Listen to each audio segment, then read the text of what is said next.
gospel for this Sunday, for the Feast of the Holy Family, brings us into this moment in the life of Jesus and his family when he's only a month old. He's 40 days old at this point. After he's born, they take him to the temple for this rite of purification.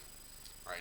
It's not the same thing, but it's a little bit like a baptism or a baby dedication. He's not receiving a sacrament or anything like that, but it's this religious ritual that his family is participating in. And so that gives us an indication into some of Jesus' family life. He's growing up in a religiously involved household. They're a household that practices their faith. It means something to them. They go to the temple when they're supposed to go to the temple. They do the rites that they're supposed to do.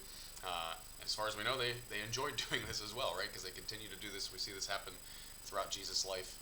One of the next stories we're going to hear is when he's 12 years old, and guess what? They're also at Jerusalem for a pilgrimage feast, right? And so it shows us the importance of being a holy family and practicing the faith.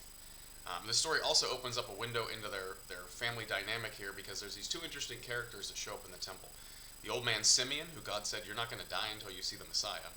How's that for a promise, right? And then this prophetess Anna, who's also living in the temple waiting for the Messiah to come. Both of these people, when they see the Holy Family, they recognize Jesus is the Messiah, and they just go around telling everybody, this is the guy. God has great things in store for him. Simeon in particular warns Mary, a sword is going to pierce her heart. It's going to be hard watching her son fulfill his mission. She's going to watch him die on a cross. She's also going to see him rise from the dead. Right?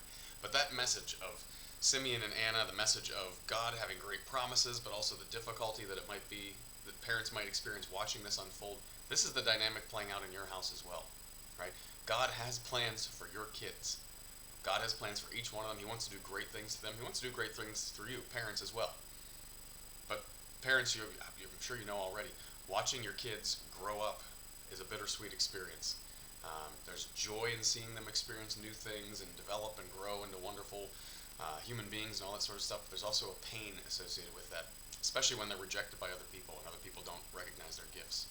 So there's a calling for us this week as families on this Holy Family Sunday to be holy families, to recognize the gift that each other are and the gifts that we have, and to support one another, especially when other people don't want to recognize those gifts or don't appreciate those gifts, because God has great things in store for each one of us.